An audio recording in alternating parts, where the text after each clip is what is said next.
Price the Lord, praise the Lord, praise the Lord. അനുഗ്രഹീതമായി നല്ല പ്രഭാതം. മോർണിംഗ് മന്ന സന്ദേശങ്ങൾ കേൾക്കുന്ന എല്ലാ മാന്യ ശ്രോതാക്കൾക്കും കർത്താവ് യേശു ക്രിസ്തുവിന്റെ സ്നേഹവും വന്ദനവും അറിയിക്കുന്നു. തിമായുടെ മകനായ ബർത്തിമായിക്ക് കർത്താവ് കൊടുത്ത ആ ദൈവികമായൊരു പ്രസാദം, ദൈവികമായൊരു പ്രീതി, ദൈവികമായൊരു വിടുതൽ നമ്മൾ ചിന്തിക്കാനായിട്ട് പോവാം. 3 സുവിശേഷങ്ങൾ വ്യക്തമായിട്ട് അതുണ്ട്. മത്തായിലും മർക്കോസിലും ലൂക്കോസിലും അതുണ്ട്. ലൂക്കോസിൻ്റെ സുവിശേഷം 18-ാം അധ്യായത്തിൻ്റെ ഒടുവിലത്തെ ഭാഗം അത് കാണും. മർക്കോസിൻ്റെ സുവിശേഷം 10-ാം അധ്യായത്തിൻ്റെ 46 മുതലുള്ള ഭാഗങ്ങളിലാണ് ഞാനിന്ന് നിങ്ങളോട് പറയാനായിട്ട് ആഗ്രഹിക്കുന്നത്. അവൻ യെരിഹോവിലെത്തി. പിന്നെ അവൻ ശിഷ്യന്മാരോടും വലിയൊരു പുരുഷാരത്തോടും കൂടെ യെരിഹോവിൽ നിന്ന് പുറപ്പെടുമ്പോൾ തിമായുടെ മകനായ ബർത്തിമായി എന്ന കുരുടനായ ഒരു ഭിക്ഷക്കാരൻ വഴിയരികെ ഇരുന്നുകൊണ്ടിരിക്കുന്ന ഒരു ഭിക്ഷക്കാരനെ നമ്മളിവിടെ കാണുന്നത്. സാധാരണ ഭിക്ഷക്കാരെ ആരും മൈൻഡ് ചെയ്യാറില്ല.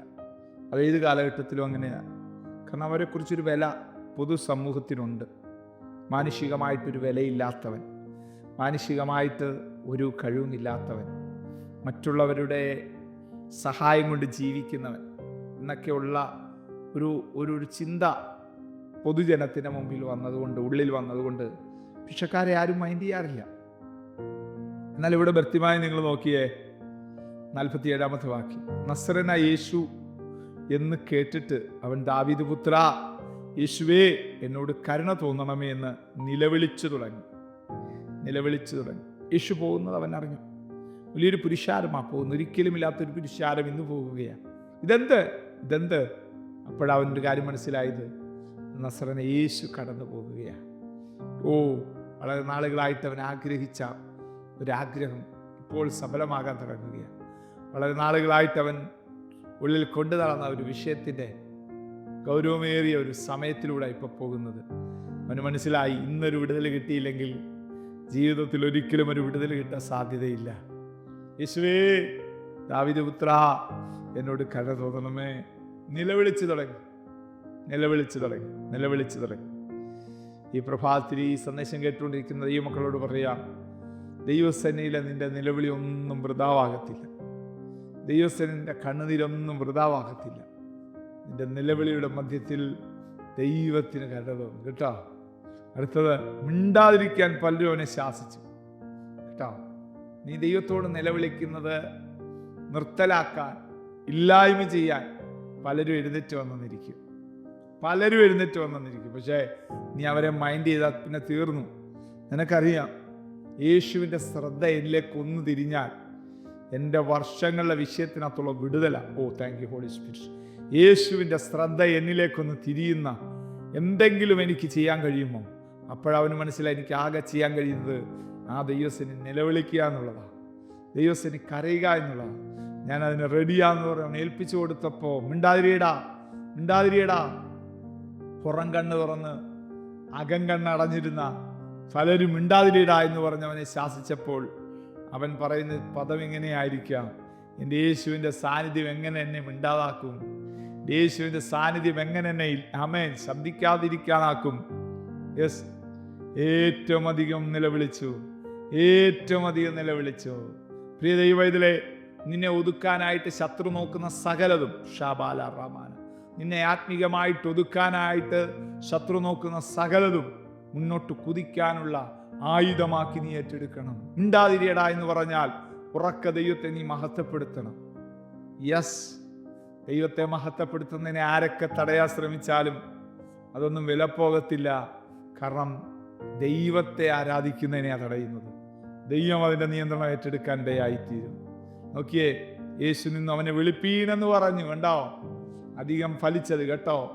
മിണ്ടാതിരിക്കാൻ പറഞ്ഞവരെ കൊണ്ട് പറയാം, വിളിക്കവനെ. ഹല്ലേലൂയ. അവനെ വിളിപ്പാൻ, ആമേൻ, വിളിപ്പീൻ എന്ന് പറഞ്ഞു. ധൈര്യപ്പെടുക, എഴുന്നേൽക്കുക, നിന്നെ വിളിക്കുന്നു എന്ന് അവൻ പറഞ്ഞു. ധൈര്യപ്പെടുക, എഴുന്നേൽക്കുക, നിന്നെ വിളിക്കും. ഇന്ന് രാവിലെ ആ ശബ്ദം നിങ്ങളോട് പരിശുദ്ധാത്മ പറയുന്നതിലൂടെ, ധൈര്യപ്പെടുക, എഴുന്നേൽക്കുക, നിന്നെ വിളിക്കുന്നു. ധൈര്യപ്പെടുക, എഴുന്നേൽക്കുക, നിന്നെ വിളിക്കുന്നു. അടുത്ത പദം അവനെ വളരെ ചിന്തിപ്പിച്ചു. അവൻ തൻ്റെ പുതപ്പിട്ട് കളഞ്ഞു. എന്താ ഈ പുതപ്പ് ഇവന് കൊടുക്കുന്നത്? ഇവനൊരു ലൈസൻസ് കൊടുക്കുമായത്. ഫിഷ് എവിടെ ചെന്നാലും നിനക്ക് യാചിക്കാം, ഈ പുതപ്പ് നീ പിടിച്ചാൽ മതി. ഇവൻ ഭിക്ഷക്കാരനാണെന്ന് തെളിയിക്കുന്ന പുതപ്പ്. അവനെ അല്പമെങ്കിലും ഒന്ന് ശരീരത്തിൻ്റെ ആ തണുപ്പിനകത്തുനിന്ന് അവനെ രക്ഷപ്പെടുത്തുന്ന ആ പുതപ്പ് അവൻ ഇടുകയാണ്. കാരണം യേശു എന്നെ വിളിക്കുന്നുണ്ട്.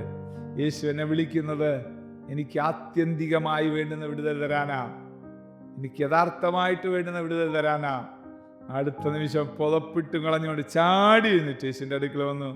യേശു അവനോട്, ഞാൻ നിനക്ക് എന്ത് ചെയ്തു തരണമെന്ന് നീ ഇച്ഛിക്കുന്നെന്ന് ചോദിക്കുന്നു. റബ്ബൂനി, എനിക്ക് കാഴ്ച പ്രാപിക്കണം. കുരുടൻ അവനോട് പറഞ്ഞു. യേശു അവനോട്, പോകാ, നിന്റെ വിശ്വാസം നിന്നെ രക്ഷിച്ചിരിക്കുന്നു.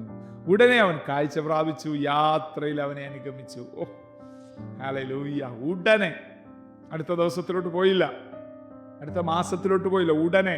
വിശ്വസിക്കാമെങ്കിൽ വിശ്വസിച്ചോ. ധൈര്യപ്പെടുക, ധൈര്യമായിരിക്കുക, എഴുന്നേൽക്കുക. നിന്നെ വിളിക്കുന്നു ഉടനെ.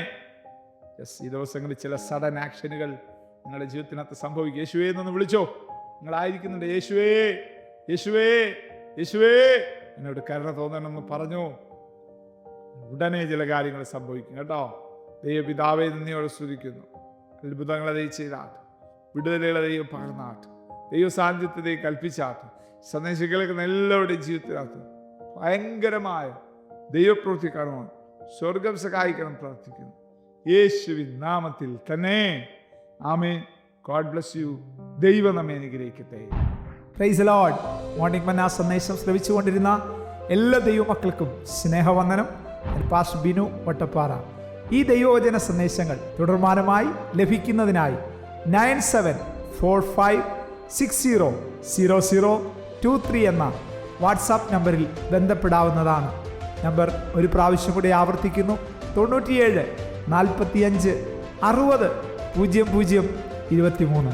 ദൈവം നമ്മേവരെയും അനുഗ്രഹിക്കട്ടെ. God bless you.